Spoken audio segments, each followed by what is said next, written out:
E Universidade Concepción, vamos até São Januário. Alô, Fábio Azevedo, olha lá, Edmundo, olha lá, Cruz de Malta lá, Edmundo. Lugar bonito, hein? Olha aí, tanta história, tanta tradição, estádio do Vasco inaugurado em 1927. E onde você está neste momento? É onde Edmundo, a casa do Edmundo aí, São Januário, é onde você está, Fábio Azevedo.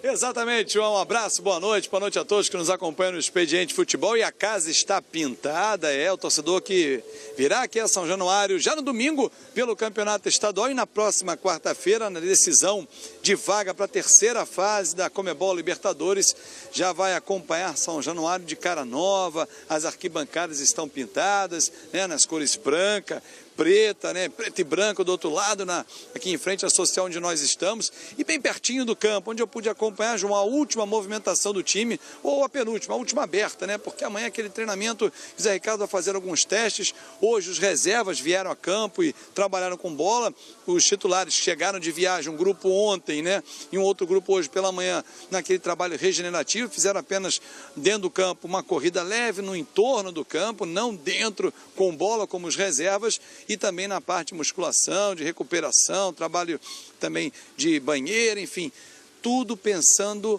no jogo de domingo. Muita gente fala assim, mas o Vasco não está pensando na Libertadores, mas porque encaminhou a classificação? Não, degrau a degrau. A próxima partida, o próximo desafio é o Volta Redonda. E aí, João, é pegar a calculadora, começar a fazer aquelas contas.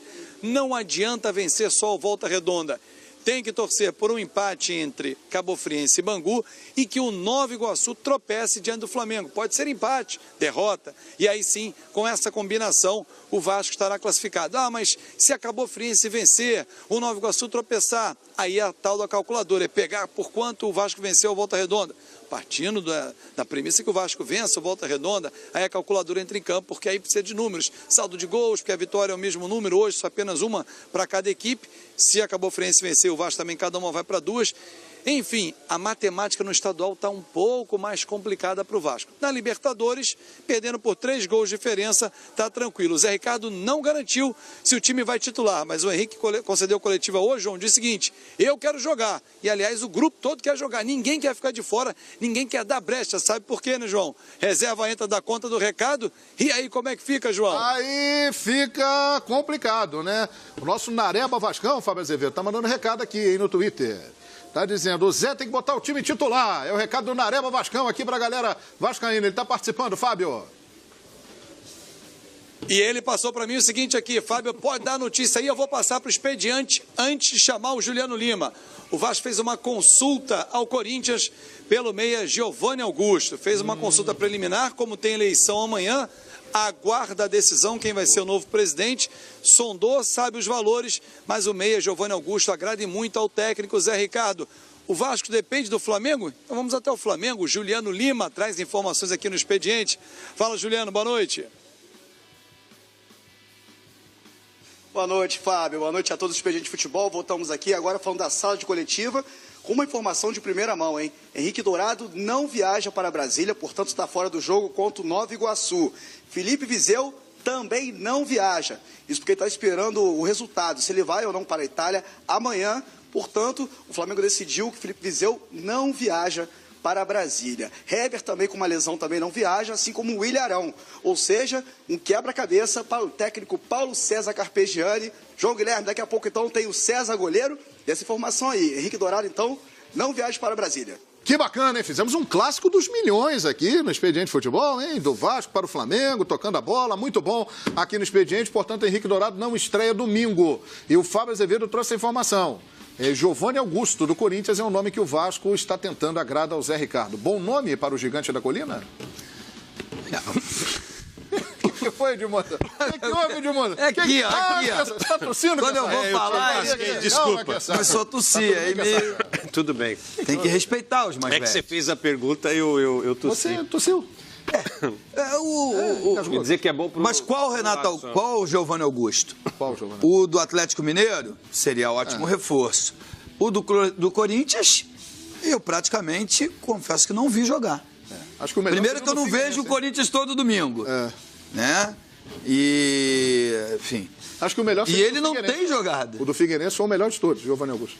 O melhor de todos? O melhor Giovanni Augusto que eu vi foi o do Figueirense. O do Figueirense que fez o primeiro gol na Arena, na abertura antes da Copa do Mundo, Sabe qual contra o mesmo... A gente tem que estabelecer o seguinte termo de comparação, né? Quem joga hoje no Vasco da Gama numa função que o Giovanni Augusto pode fazer? Quem, Eugênio? O Wagner. Entendeu? O Giovanni é melhor que o Wagner. É verdade também. Ponto. É melhor que o Eu acho Wagner? que essa questão é melhor que o Wagner. O Wagner foi mal no jogo de quarta-feira pela Libertadores contra a Universidade Concepción. Porque ele é um jogador que tem que voltar para marcar, não sabe marcar. Todas as vezes que o time chileno jogou em cima do Wagner, criou situações de risco para a defesa do Vasco. E no aspecto ofensivo não participou de nenhum lance interessante. Então, assim, se o Wagner é titular no time do Vasco, cabe o Giovanni Augusto do Vasco. Se essa é a comparação, o Giovanni entra como uma luva no time do Vasco. Agora, no time do Corinthians, ele teve muitas oportunidades. O time do Corinthians é diferente, é uma outra realidade. Mas no time do A realidade Corinthians... hoje é outra. Mas no time do Corinthians, as poucas vezes que vi o Giovanni Augusto atuar, ele atuou como o lado direito, né? E ali tem o Paulinho, né? Onde jogou o Wagner. O Paulinho começou pela esquerda. Só foi para a direita depois que entrou o Rildo. Sim. Quem fechou a direita foi o Edmundo, Wagner. eu vi alguns jogos dele, poucos, é verdade. Fazendo as duas funções, ele foi mal. Tanto fechando pelo meio, como... O Wagner. Não. Ou o Giovanni Augusto. Giovanni Augusto. No Corinthians, tá? Não, Mas eu fico com essa análise do Eugênio. Para o Vasco da Gama, nesse momento... Viu o que tem de real, o Giovanni O Vasco contratou o Thiago Galhardo, gente. poderia agregar alguma coisa. Mas não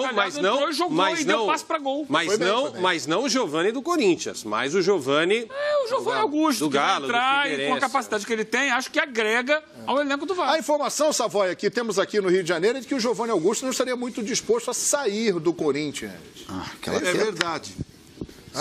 Ele não foi inscrito no Campeonato Paulista e não tem feito boas... Aliás, não tem nem jogado, né? O último jogo que ele fez alguma coisa foi a vitória contra o Atlético Paranaense. Um gol que ele foi... Dizem que ele foi cruzar, acertou o gol, fez o gol. Mas o problema foi um do gol Giovanni importante, Augusto é o Savoia. seguinte... Foi um gol importante no jogo de decisão, reta final do Campeonato Brasileiro. Contra o Atlético Mineiro. E o Corinthians foi campeão também graças àquele gol. Sim. Mas é muito pouco, né? É muito pouco. É pouco, o que eu tenho, a impressão que eu tenho do Giovanni Augusto, que ele tanto faz como tanto fez ser titular, ser jogador importante, ficar no banco. Acho que esse tipo de jogador, ele tem potencial. Custou muito caro, custou 31 milhões, né? Segundo um cálculo que me passaram aqui, mais 4 anos de contrato. Eu acho que custou muito caro e não está rendendo nada para o Corinthians. Prejuízo, contratação ruim, como tantas e tantas contratações ruins que o Corinthians fez. Algumas boas, mas muitas ruins, muitas. Nilmar, Pato, Giovanni Augusto, olha, e várias contratações. O que falta é ambição. Eu acho que o Giovanni Augusto tinha que ter mais ambição, querer jogar, querer ser titular. Eu sinto o Giovanni Augusto meio frio. Perfeito. Acho que tem potencial. Se ele for para o Vasco e jogar com vontade, não, quero ser titular, quero fazer história, acho que ele tem potencial. Só para arrematar, o Giovanni Augusto veio na leva de Guilherme e Marquinhos Gabriel. Né? Esses caras foram contratados na virada de 15 para 16, quando o time do Corinthians foi praticamente todo desmontado do meio para frente.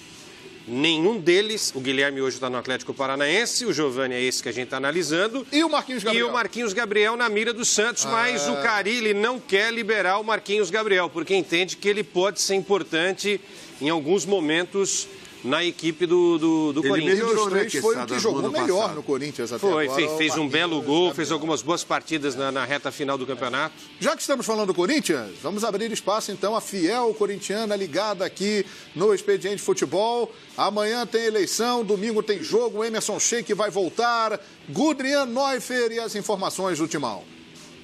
Olá, amigos dos canais Fox Sports. Dia de despedida do Corinthians. O presidente Roberto de Andrade se despediu do cargo fazendo um balanço da sua gestão. Numa longa entrevista coletiva para os jornalistas, mostrou também os troféus dos 3 títulos que conquistou em 3 anos de mandato. Vamos ao que falou Roberto de Andrade. Posso dizer que sou uma pessoa completamente realizada, velho. Chegar a ser presidente do Corinthians, eu acho que não tem maior realização que essa, para nenhum corintiano, todos. E você cumprir o seu mandato e ir embora, cheio de taças que ficarão aí, o que eu quero mais?